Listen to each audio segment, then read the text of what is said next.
어제 드디어 용산 총동 윤석열의 탄핵안이 가결되었습니다. 추운 겨울날 심에도 불구하고 윤석열 탄핵을 위해 애쓰신 모든 분들께 경의를 표합니다. 감사합니다. 이번 민주당의 이재명 지키기 방탄입법 폐악질 11번째는 검사징계법 폐지법입니다. 이 검사징계법 폐지법은 8월 6일 더불어민주당 박은정희 대표 발의한 법안으로서 일반 공무원은 공무원 징계령에 따라 처벌받지만 검사의 경우 검찰총장이 징계 청구권을 행사함으로써 제대로 처벌받지 않았고 중범죄나 비위를 저지른 검사를 파면하기 위해서는 탄핵소추를 통해서만 가능하니 검사징계법을 폐기하고 일반 공무원처럼 공무원 징계령으로 징계하자. 이것이 주된 내용입니다. 이 폐지법에 전적으로 찬성하는 분들도 계실 겁니다. 저 역시 전적으로 찬성하는 마음이 더 크니까요. 그런데 이 폐지법은 이재명을 지키기 위해 방탄입법과 탄핵을 일삼은 민주당의 검은 속내가 여과 없이 드러나기 때문에 문제가 있다고 하는 겁니다. 우리나라의 1949년 탄핵제도가 생긴 이래 발의됐던 탄핵에 의한 건수는 이번 용산 총동 윤석열 포함 총 59건이고 이 중 탄핵소추 대상은 윤석열 포함 총 39명. 이 39명 중 2023년부터 탄핵소추 대상이 됐던 사람은 무려 25명인데 역대 탄핵 대상이 되었던 39명 중 2년 동안 탄핵 대상이 되었던 사람이 무려 64%나 되고 이 중 검사는 50%에 육박하는 12명.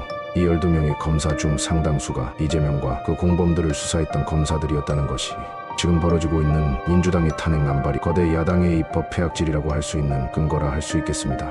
탄핵제도는 헌법에 명시되어 있는 사법제도입니다. 하지만 이 사법제도를 이재명을 지키기 위한 정치적 공격 도구로 사용하고 있는 민주당이 탄핵을 남발하는 속셈은 첫 번째로 이재명의 수사 및 기소를 방해하며 재판을 지연시키려는 꼼수로 보입니다. 해당 검사는 국회에서 탄핵이 의결되는 순간 직무가 정지되고 그러므로 인해 이재명과 이화영 같은 공범의 수사 및 재판은 지장을 받을 수밖에 없는 것이죠.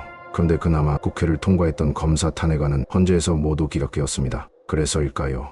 이제는 헌재를 거치지 않고 법을 폐지시켜 자기들에게 불편한 검사들은 아예 파면을 시켜버리겠다는 검은 속내를 여과 없이 드러내고 있는 것인데, 두 번째 검은 속셈은 검사들의 인사권을 거대 야당 권력을 이용한 폐악질로 소나기에 넣어 마음껏 휘두르며 이재명을 지키겠다는 속셈이 아니면 무엇이겠습니까? 탄핵이란 법적 절차는 그에 맞는 합당한 사유가 있어야 합니다. 그런 탄핵이라면 국민들은 모두 환영하고 응원할 겁니다. 어제 탄핵당한 용산 총동 윤석열의 탄핵처럼. 그런데 민주당은 이재명과 이재명의 공범 이화영을 수사하던 검사들을 탄핵했고 탄핵하려 합니다. 유독 2023년 이후 탄핵을 당해야 할 검사들이 많아졌을까요? 그런 것이 아니면 이건 명백히 이재명을 지키기 위한 민주당의 방탄입법 폐악질이 아니면 무엇이 있습니까?